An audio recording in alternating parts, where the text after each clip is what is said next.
శ్రీ గణేశాయ నమః. శారదా గురుభ్యో నమః. ఈటీవీ లైఫ్ ఆధ్యాత్మిక ఛానల్ ప్రేక్షకులకు శుభోదయం. శ్రీరస్తు కార్యక్రమానికి శుభస్వాగతం. కార్యక్రమంలో శుభతిథి అంశంలో భాగంగా నేటి పంచాంగ వివరాలు చూద్దాం. ఆంగ్ల తేదీ 28వ తేదీ 6వ నెల 2024 సంవత్సరం శుక్రవారం. స్వస్తి శ్రీ చాంద్రమాన శ్రీ క్రోధినామ సంవత్సరం. ఉత్తరాయణం గ్రీష్మ ఋతువు జ్యేష్ఠమాసం కృష్ణపక్షం సప్తమి తిథి సాయంత్రం 6 గంటల 11 నిమిషాల వరకు తదుపరి అష్టమి. పూర్వభద్ర నక్షత్రం మధ్యాహ్నం 12 గంటల 29 నిమిషాల వరకు తదుపరి ఉత్తరాభద్ర నక్షత్రం.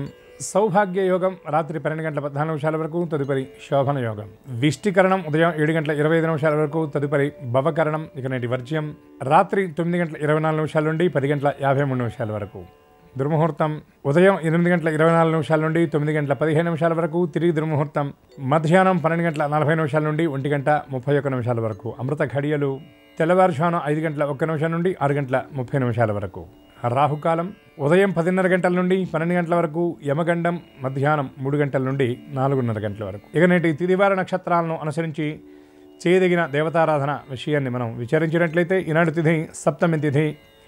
ఈ సప్తమి తిథి సూర్యాత్మకమైనది, అంటే సూర్యభగవానుడి యొక్క జన్మతిథి ఈ సప్తమి.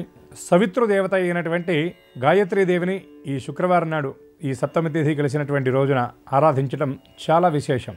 గాయత్రి అనగా గాయంతే త్రాయతే ఇది గాయత్రి అనే శాస్త్రవచనం. అంటే ఎవరైతే ఆ అమ్మ యొక్క దివ్య నామాన్ని స్మరిస్తారో, ఎవరైతే ఆ అమ్మ పాదాలను సమాశ్రయించేస్తారో వారందరినీ తరింపజేసేది, త్రాయతే అనగా రక్షింపజేసేది అనేటటువంటి భావన కూడా వస్తుంది. బుద్ధికి అధిష్టాన దైవంగా గాయత్రిని చెప్పబడుతుంది. అందుకే ఆ మంత్రంలో కూడా గనక మనం చూచినట్లయితే ధియో యోనః ప్రచోదయాత్ అనగా బుద్ధిని ప్రేరేపించమని, అంటే మన బుద్ధి ఏదైతే ఉన్నదో అది మంచి యందు ప్రసరించాలని, జ్ఞాన మార్గంలో బుద్ధి సంచరించాలని, జ్ఞానం ఎడల ఆసక్తి కలిగే విధంగా బుద్ధిని ప్రచోదింపజేయమని ఇందులో ఉన్నటువంటి భావన. గాయత్రి మంత్రంలో 24 అక్షరాలు ఉంటాయి. ప్రతి అక్షరం కూడా ఒక బీజాక్షరమని, ప్రతి అక్షరం కూడా ఒక మహామంత్రమని ప్రత్యేకంగా చెప్పబడ్డది. అందుకే పెద్దలు ఒక మాట అంటారు, న గాయత్ర్యా పరం మంత్రం నమాతః పరదైవతం. ఆ గాయత్రిని మించినటువంటి మంత్రం లేదు, అమ్మను మించినటువంటి దైవం లేదు అని.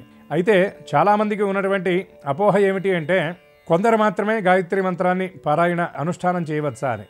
కానీ ఇందులో అనేక రకాలైనటువంటి గాయత్రి మంత్రాలు చెప్పబడ్డాయి. వారి వారి వర్ణాశ్రమ ధర్మాలను అనుసరించి చేయదగినటువంటి మీ గురువును ఆశ్రయించి ఆ మంత్రాన్ని స్వీకరించి అనుష్ఠానం చేసినట్టయితే ఆ అమ్మ యొక్క అనుగ్రహం పరిపూర్ణంగా లభిస్తుంది. అటువంటి శక్తి ఆరాధన ప్రధానంగా ఈ శుక్రవారం నాడు చాలా విశేషం. మన దృష్టిని బట్టే లక్ష్మీ, సరస్వతి, దుర్గా, కాళీ ఏ దేవతనైనా సరే అమ్మవారిని ఆరాధించవచ్చు. ఎందుకంటే శక్తి అనేది సర్వం శక్తిమయం జగతని దేవి భాగవతంలో చెప్పబడుతుంది. సౌందర్యలహరిలో కూడా శంకర భగవత్పాదులు వారు ఒక మాట అంటారు, శివశక్త్యాయుక్తో ఏది భవతి శక్తః ప్రభవితం నచేదేవం దేవోనాహ ఖలు కుశలః స్పందితుమపి అని ఆయన అంటారు. అంటే ఈ మొత్తానికి దేవతలందరికీ కూడా ఈశ్వరుడు లయకారుడై, బ్రహ్మ సృష్టి చేస్తున్న, విష్ణుమూర్తి స్థితికారకుడైన వారందరికీ కూడా ఆయా బాధ్యతలను అప్పచెప్పింది పరాశక్తి జగదంబే అని ఇందులో ఉన్నటువంటి భావన. అందుకే లోకంలో ఎవరైనా నేను శక్తిహీనుణ్ణి అంటాడు కానీ నేను శివహీనుణ్ణి, విష్ణుహీనుణ్ణి అనేటటువంటి పదం ఉపయోగించడు. అటువంటి అమ్మ దయ ఉంటే అన్నీ ఉన్నట్లే. అటువంటి జగదంబ యొక్క దివ్యకృప అందరికీ పరిపూర్ణంగా లభించాలని ఆశిస్తూ స్వస్తి.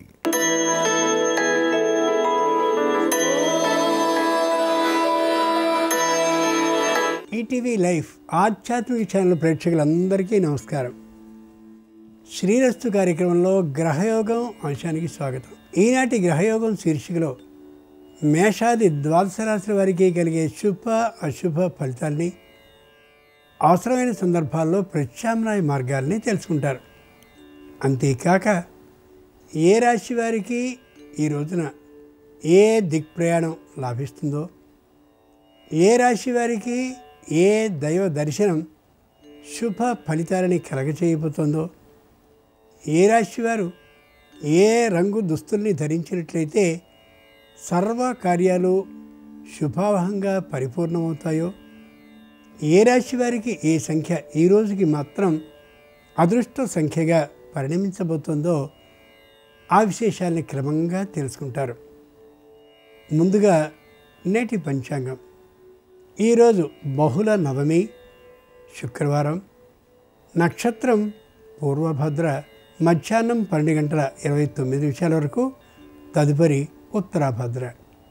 ఇక నేటి గ్రహస్థితిని పరిశీలించి చూస్తే మేషంలో కుజుడు, వృషభంలో గురుడు, మిథునంలో బుధ రవి శుక్రుడు, కన్యలో కేతువు, కుంభంలో శని, చంద్రరాహువులు మీనంలో కనిపిస్తున్నారు.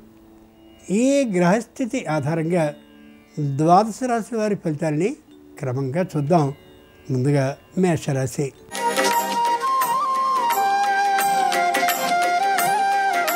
ఈరోజు మేషరాశి వారి ఫలితాలని పరిశీలించి చూస్తే పాత ఇంటికి సంబంధించినటువంటి మరమ్మతుల విషయంలో చాలా ఏకాగ్రతను చూపిస్తూ కనిపిస్తారు. మరమ్మతులన్నింటినీ పూర్తి చేసుకున్న తర్వాత దాన్ని అమ్మాలనేటటువంటి ఆలోచన ఏమాత్రము లేకుండా కుటుంబ సభ్యులంతా ఒక నిర్ణయాన్ని తీసుకుంటారు. చేసేటటువంటి వృత్తి అనుకూలంగా ఉంటూ ఉంటుంది. వృత్తిపరమైనటువంటి ఆదాయాన్ని మరింతగా పెంచుకునేందుకు తగినటువంటి ప్రణాళికల్ని వేసుకుంటూ కనిపిస్తారు. చేస్తున్న వ్యాపారం మధ్యమ ఆదాయం కాకుండా ఉండేలా, మరింతగా వ్యాపార అభివృద్ధి కొనసాగేలా కొన్ని కొత్తమైనటువంటి ఆలోచనల్ని అనుభవజ్ఞులైనటువంటి వారి నుండి సేకరిస్తూ కనిపిస్తారు.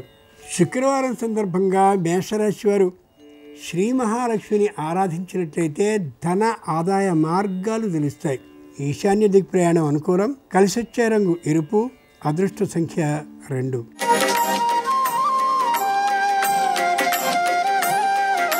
ఈరోజు వృషభ రాశి వారి ఫలితాలని పరిశీలించి చూస్తే తొందరపాటు లేకుండా మాట్లాడతారు. పెట్టుబడిని పెట్టడానికి పూర్తిగా వెనుకడుతారు. కుటుంబంలో ఉండే ఐకమత్యం మరింతగా పెంపొందేందుకు విశేషమైనటువంటి కృషిని చేస్తూ ఉంటారు. ఎప్పుడో ఆగిపోయినటువంటి సంబంధ బాంధవ్యాలని పునరుద్ధరించుకునేందుకు తగినటువంటి ప్రయత్నాల్ని చేస్తారు. మధ్యలో కొందరి మాటల కారణంగా అనవసరమైనటువంటి నిందల్ని పడే అవకాశం ఉంటుంది. ఆ మాటలు స్పష్టంగా నిరూపింపబడేటువంటి కారణంగా ఆనందంగా ఉండగలుగుతారు. అవన్నీ యథార్థాలు కావు అనే యథార్థాన్ని తెలుసుకోగలుగుతారు కూడా. శుక్రవారం సందర్భంగా వృషభ రాశి వారు కాశీ విశాలాక్షిని పూజించినట్లయితే మానసికమైన భయాన్ని తొలగిస్తుంది. వాయువ్య దిక్ ప్రయాణం అనుకూలం. కలిసొచ్చే రంగు తెలుపు. అదృష్ట సంఖ్య 4.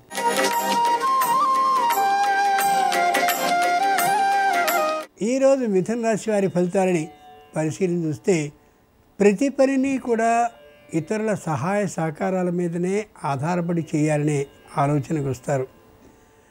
కుటుంబ ఐకమత్యం విషయంలో మరింత శ్రద్ధని చూపిస్తారు. పై అధికారులతో సమన్వయ భావంతో ప్రవర్తిస్తూ ఉంటారు.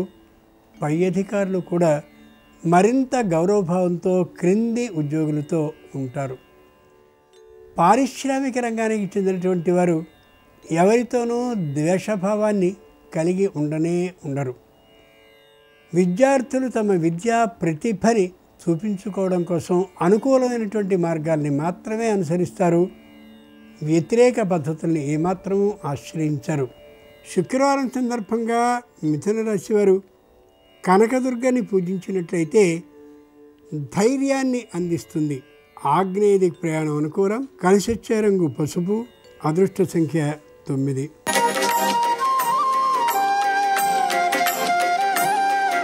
ఈరోజు కర్కాటక రాశి వారి ఫలితాలని పరిశీలించి చూస్తే పాతకాలపు బంధుత్వాలు తిరిగి పునరుద్ధరింపబడినటువంటి కారణంగా, సంబంధ బాంధవ్యాలు తిరిగి చిగురించినటువంటి కారణంగా ఉత్సాహంగా ఉండగలుగుతారు. ఏ విధమైనటువంటి సంశయాస్పద ధోరణి లేకుండా ఆనందంగా ఉండేటటువంటి కారణంగా వ్యాపారాన్ని మరికొత్తదాన్ని ప్రారంభించాలనే ఊహ కలిగి ఉంటారు. దూర ప్రాంతపు ప్రయాణాలని చేయకూడదనే నిర్ణయాన్ని చేసుకుంటారు. వృద్ధులైనటువంటి వారు సాహస కార్యాలని ఏమాత్రమూ చేయరు. శుక్రవారం సందర్భంగా కర్కాటక రాశి వారు చండికాదేవిని పూజించినట్లయితే ఏ విధమైన భయము లేనటువంటి తనం కలుగుతుంది. ఉత్తర దిక్ప్రయాణం అనుకూలం. కలిసొచ్చే రంగు ఆకుపచ్చన. అదృష్ట సంఖ్య 9.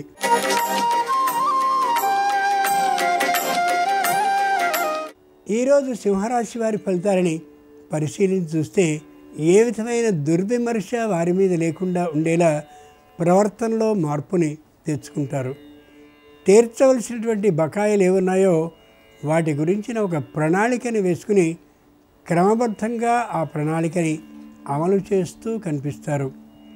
కుటుంబంలో ఐకమత్యం కోసం తీవ్రమైన కృషిని చేస్తారు. ఐకమత్య దిశగానే ప్రయాణాన్ని చేస్తారు కూడా.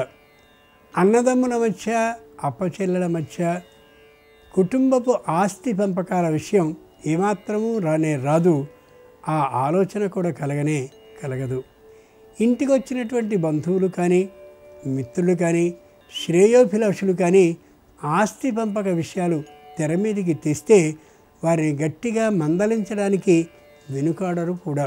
శుక్రవారం సందర్భంగా సింహరాశి వారు కామాక్షీదేవిని గాని పూజించినట్లయితే ఆకస్మిక ధనయోగాన్ని కలిగిస్తుంది. దక్షిణ దిక్ ప్రయాణం అనుకూలం. కలిసొచ్చే రంగు నీలం. అదృష్ట సంఖ్య 6.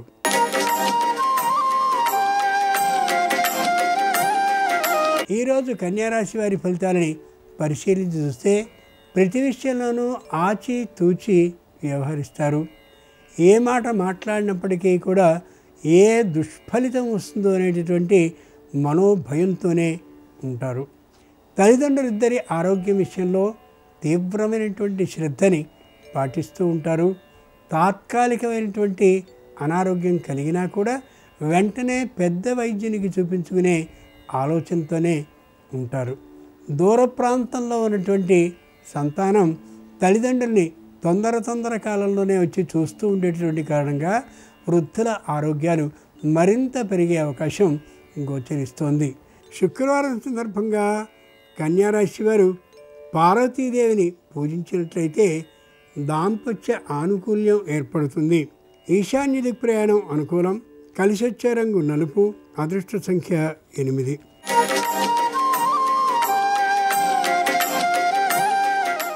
ఈరోజు తులారాశి వారి ఫలితాలని పరిశీలించి చూస్తే వివాహాలు కావడం లేదు అనేటటువంటి చింతతో బాగా తలమునకలై ఉంటారు. చేస్తున్నటువంటి ఉద్యోగాల్లో అభివృద్ధి ఏమాత్రము లేదు, జరగడం లేదు అనేటటువంటి ఆలోచనతో తాత్కాలికమైనటువంటి నిరుత్సాహభావంతో ఉండే అవకాశం గోచరిస్తోంది. ఇంట్లో ఉన్నటువంటి వృత్తుల్లో ఒకరి ఆరోగ్యం మధ్యమంగా ఉన్నటువంటి కారణంగా అనవసరమైనటువంటి ఆలోచనల్ని ఎక్కువ చేసే అవకాశం గోచరిస్తుంది. పోటీ పరీక్షల కోసమని సిద్ధపడాలని అనుకున్నప్పటికీ కూడా సమయం సరిపోనటువంటి కారణంగా పరీక్షలకి సిద్ధం కాలేకపోవచ్చు. శుక్రవారం సందర్భంగా తులారాశి వారు మహాకాళిని కానీ పూజించినట్లయితే ధైర్యం సొంతమవుతుంది. పశ్చిమ దిక్ ప్రయాణం అనుకూలం. కలిసొచ్చే రంగు నలుపు. అదృష్ట సంఖ్య 5.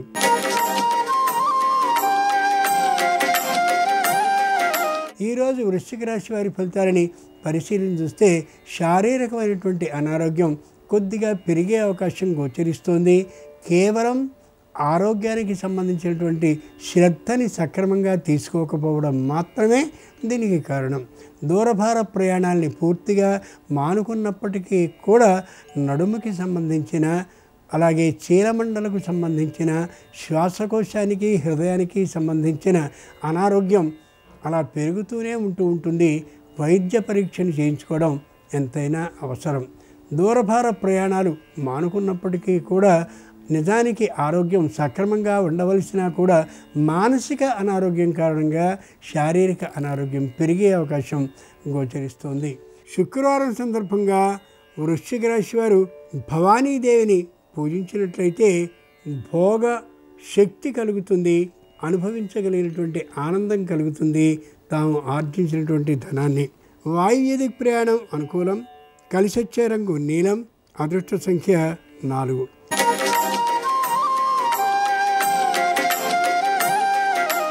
ఈరోజు ధనురాశి వారి ఫలితాలని పరిశీలించి చూస్తే శారీరకంగా అనారోగ్యంతో ఉంటారు. మానసికంగా పెద్ద ఉత్సాహంగా ఉండకపోతారు. అకస్మాత్తుగా వచ్చినటువంటి శుభకార్యం కారణంగా స్వదేశాల నుండి విదేశాలకి, విదేశాల నుండి స్వదేశానికి వెళ్ళాలనే విషయంలో కొద్దిగా చర్చ జరిగే అవకాశం ఉంది. కుటుంబంలో ఆలోచించుకు మాత్రమే ప్రయాణించడం చాలా అవసరం. పారిశ్రామిక రంగానికి చెందినటువంటి వారికి మరొక సంస్థని ప్రారంభించాలనే ఆలోచన వస్తుంది. అయితే పెట్టుబడి అంత లభించేటటువంటి అవకాశం లేని కారణంగా తాత్కాలికంగా ఆ ఆలోచన వాయిదా పడే అవకాశం గోచరిస్తోంది. శుక్రవారం సందర్భంగా ధనురాశి వారు కాశీ విశాలాక్షిని కానీ పూజించినట్లయితే ఆధ్యాత్మిక భావం వెళ్ళి విరుస్తుంది. తూర్పు దిక్కు ప్రయాణం అనుకూలం. కలిసొచ్చే రంగు ఆకుపచ్చన. అదృష్ట సంఖ్య 3.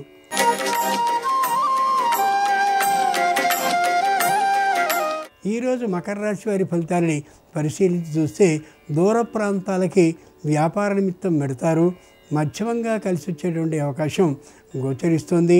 అనేకులైనటువంటి వారు నూతనుడు పరిచయం అయ్యే అవకాశం గోచరిస్తుంది.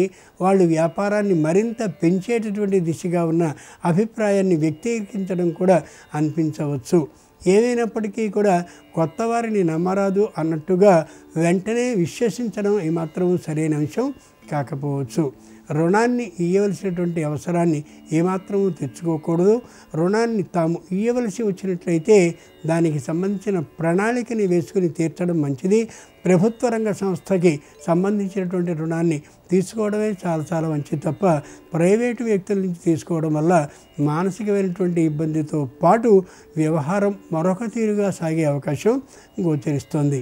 శుక్రవారం సందర్భంగా మకర రాశి వారు శ్రీ మహాలక్ష్మిని చందన జలంతో అభిషేకించినట్లయితే ఆకస్మిక ధనయోగం ఉంది. ఈశాన్య దిక్ ప్రయాణం అనుకూలం. కలిసొచ్చే రంగు పసుపు పచ్చన. అదృష్ట సంఖ్య 8.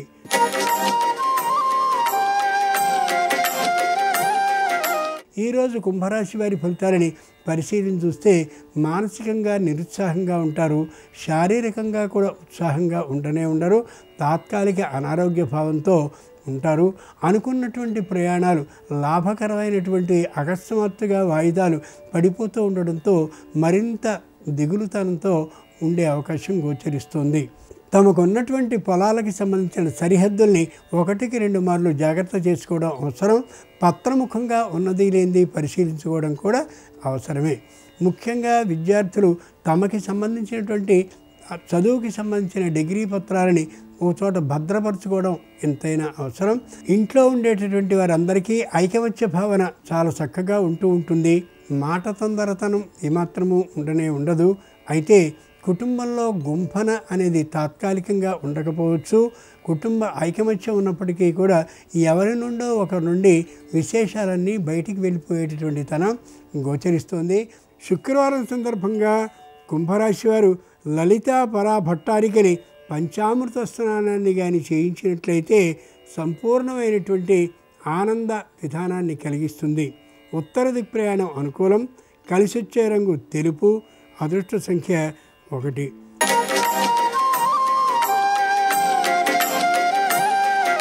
ఈరోజు మీనరాశి వారి ఫలితాలని పరిశీలించి చూస్తే ఉత్సాహంగా ఉంటారు, కానీ శారీరకమైనటువంటి ఆనందం ఉండకపోవచ్చు.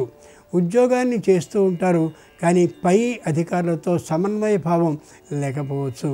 ఆరోగ్యంగా ఉన్నట్లుగా అనిపిస్తూ ఉంటారు చేస్తున్న ప్రయాణాలని బట్టి, కానీ అనారోగ్యమే గోచరిస్తూ ఉంటుంది శరీరంలో. కేవలం మానసికమైనటువంటి ధైర్యంతో మాత్రమే తాము వృత్తి వ్యవహారాలను చేస్తూ ఉంటారు, కానీ అంత ధైర్యం శరీరంలో ఉండకపోవచ్చు. కుటుంబంలో ఉండేటటువంటి పెద్దల్లో ఒకరికి తాత్కాలికమైనటువంటి అనారోగ్య భావం ఉండొచ్చు, అయితే ఏ విధమైన ప్రమాదకరమైనటువంటి విధానము కాకపోవచ్చు. శుక్రవారం సందర్భంగా మీనరాశి వారు అలమేలు మంగకి కానీ శుద్ధ జలంతో అభిషేకాన్ని చేయించినట్లయితే మానసికమైనటువంటి ధైర్యంతో పాటు వ్యాపార అభివృద్ధి సూచనల్ని అందించుతుంది. దక్షిణ దిక్ ప్రయాణం అనుకూలం. కలిసొచ్చే రంగు ఎరుపు. అదృష్ట సంఖ్య 3. ఇవి ఈనాడు ద్వాదశ రాశుల వారికి కలిగే శుభ అశుభ ఫలితాలు. శుక్రవారం సందర్భంగా శ్రీ మహాలక్ష్మి అనుగ్రహం సర్వరాశుల వారికి కలగాలని హృదయపూర్వకంగా ఆ లక్ష్మీదేవిని ప్రార్థిస్తూ స్వస్తి. నమస్కారం. మీ గృహంలోకి దరిద్ర దేవత ప్రవేశించిందని ఏ సంకేతాల ద్వారా తెలుసుకోవచ్చు? దరిద్ర దేవతను గృహం నుంచి బయటికి పంపించడానికి ఎలాంటి జాగ్రత్తలు తీసుకోవాలి? దరిద్ర దేవత గృహం నుంచి బయటికి వెళ్ళిపోయి లక్ష్మీదేవి గృహంలోకి ప్రవేశించడానికి ఎలాంటి ప్రత్యేకమైన పరిహారాలు పాటించాలో నేటి పరిహారాలు పరిష్కారాలు అనే అంశంలో పరిశీలిద్దాం. దేవతలు దానవులు పాల సముద్రాన్ని చిలుకుతున్నప్పుడు ఆ పాల సముద్రం నుంచి జ్యేష్ఠాదేవి దరిద్ర దేవత ఆవిర్భవించిందని పురాణాల్లో చెప్పారు. ఈ దరిద్ర దేవత జ్యేష్ఠాదేవి గులకరాళ్ల దండను ఆభరణంలాగా ధరించి ఉన్నదని పురాణాలలో చెప్పారు. గులకరాళ్ళనే ఒక పూల మాలికలాగా దరిద్ర దేవత ధరించి ఉంటుంది. అలాగే సున్నపు రాయి నుంచి తీయబడినటువంటి సున్నాన్ని శరీరమంతా రాసుకొని దరిద్ర దేవత ఉంటుంది. అలాగే దరిద్ర దేవత అంటే జ్యేష్ఠాదేవి ఇనుప ఆభరణాలు ధరించి ఉంటుందని పురాణాల్లో చెప్పారు. ఇనుప వడ్డాణము, ఇనుప గజ్జెలు, ఇనుప ముక్కు పుడక ఇలాంటివన్నీ ధరించి ఉంటుంది. అందుకే దరిద్ర దేవతను ఇనుప గజ్జెల తల్లి అనే పేరుతో పిలుస్తారు. దరిద్ర దేవత గృహంలోకి ప్రవేశించినప్పుడు కొన్ని సంకేతాల ద్వారా మనం ముందుగానే తెలుసుకోవచ్చు. ఎప్పుడైనా లక్ష్మీదేవి గృహంలోకి రావటము, లక్ష్మీదేవి గృహం నుంచి వెళ్ళిపోవటం చాలా సులభంగా జరుగుతుంది. జ్యేష్ఠాదేవి అంత తొందరగా గృహంలోకి రాదు. ఒకసారి గృహంలోకి వస్తే గృహంలో నుంచి బయటికి వెళ్ళదు. జ్యేష్ఠాదేవి దరిద్ర దేవత గృహంలోకి ప్రవేశించిందని ఏ సంకేతాల ద్వారా తెలుసుకోవచ్చంటే, ఏ ఇంట్లో చెదలు ఎక్కువగా పడుతూ ఉంటాయో ఆ ఇంట్లోకి జ్యేష్ఠాదేవి దరిద్ర దేవత ప్రవేశించిందని అర్థం చేసుకోవాలి. సాలెపురుగు గూళ్ళు గృహంలో ఎక్కువగా ఉన్నట్లయితే దరిద్ర దేవత ఉందని అర్థం చేసుకోవాలి. ఇంట్లో పావురం గూళ్ళు ఎక్కువైనట్లయితే దరిద్ర దేవత ఉందని తెలుసుకోవాలి. అలాగే ఇంట్లో ఎప్పుడైనా సరే మార్జాలము అరవకూడదు. మార్జాలం అరుపు ఇంట్లో ఎక్కువగా వినిపిస్తూ ఉన్నట్లయితే దరిద్ర దేవత గృహంలోకి ప్రవేశించిందని అర్థం చేసుకోవాలి. అదేవిధంగా ఏ గృహంలో అయినా సరే ఎప్పుడూ మానసిక అశాంతి ఎక్కువగా ఉన్నట్లయితే దరిద్ర దేవత గృహంలోకి ప్రవేశించిందని అర్థం చేసుకోవాలి. ఎప్పుడైనా నిద్ర నుంచి లేవగానే ఆ దుప్పటి మడత పెట్టకుండా ఉన్నట్లయితే దరిద్ర దేవత గృహంలోకి ప్రవేశిస్తుంది. ప్రదోష కాలంలో నిద్రపోయినా, ప్రదోష కాలంలో భోజనం చేసినా, ప్రదోష కాలంలో గృహంలో వాళ్ళు కలహించుకున్న దరిద్ర దేవత గృహంలోకి ప్రవేశిస్తుంది. ఈ తప్పులు ఎట్టి పరిస్థితుల్లో చేయకూడదు. అదేవిధంగా గృహంలో స్త్రీలు రోదిస్తూ ఉన్నట్లయితే దరిద్ర దేవత ప్రవేశిస్తుంది. దరిద్ర దేవత గృహంలో ఉన్నప్పుడు ఇంటి ఆవరణలో మొక్కలు పెరగవు. ఏ ఇంట్లో అయితే తులసి మొక్క ఎన్నిసార్లు ఉంచినా సరే ఎండిపోతూ ఉంటుందో ఆ ఇంట్లో దరిద్ర దేవత ఉందని అర్థం చేసుకోవాలి. ఆవరణలో మొక్కలు పెరగటం లేదు, ఎండిపోతున్నాయంటే దరిద్ర దేవత ఉందని సంకేతంగా గుర్తించాలి. అలాంటప్పుడు గులకరాయి పరిహారం పాటించాలి. దానికి కారణం ఏంటంటే జ్యేష్ఠాదేవి దరిద్ర దేవత గులకరాళ్ళనే పూలదండలాగా ధరించుంటుంది. అందుకని ఒక గులకరాయి తెచ్చి పూజా మందిరంలో ఉంచి దానికి పసుపు రాసి కుంకుమ బొట్లు పెట్టి దానికి పుష్పాలతో పూజ చేసి హారతి ఇచ్చి బెల్లం ముక్క నైవేద్యం పెట్టి ఆ గులకరాయిని తీసుకొని వెళ్ళి ఎక్కడైనా రావి చెట్టు దగ్గర లేదా మర్రి చెట్టు దగ్గర లేదా వేప చెట్టు దగ్గర ఉంచేసి రావాలి. అప్పుడు మనం స్వయంగా దరిద్ర దేవతను ఇంట్లోంచి బయటికి పంపించినట్లు అవుతుందని పరిహార శాస్త్రంలో చెప్పారు. అలాగే ఇంట్లో ప్రతిరోజు అన్ని గదుల్లో 4 మూలల పసుపు కలిపిన నీళ్లు చల్లితే దరిద్ర దేవత గృహంలో నుంచి వెళ్ళిపోతుంది. అదేవిధంగా పసుపు కర్పూరం పొడి కలిపిన నీటితో ఇంటిని శుభ్రం చేసుకుంటూ ఉంటే దరిద్ర దేవత గృహంలోకి ప్రవేశించదు. గుగ్గిలము, సాంబ్రాణి పొడి, ఎండు కొబ్బరి చూర్ణము, ఆవు నెయ్యి, పంచదార వీటన్నిటిని కలిపి ధూపం వేస్తే కూడా దరిద్ర దేవత గృహంలో నుంచి వెళ్ళిపోతుంది. కాబట్టి కొన్ని సంకేతాల ద్వారా దరిద్ర దేవత ఇంట్లో ఉందో లేదో తెలుసుకోండి. ఈ పరిహారాలు పాటించి జ్యేష్ఠాదేవి దరిద్ర దేవతను గృహం నుంచి బయటికి పంపించండి. అలాగే శనివారం సందర్భంగా ఎలాంటి ముఖ్యమైన పరిహారాలు పాటిస్తే సకల శుభాలు సిద్ధింపజేసుకోవచ్చు రేపటి పరిహారాలు పరిష్కారాలు అనే అంశంలో పరిశీలిద్దాం. నమస్కారం. ఈ కార్యక్రమాన్ని తిరిగి చూడాలనుకుంటే www.youtube.com/ETV Life Spiritual లో చూడవచ్చు.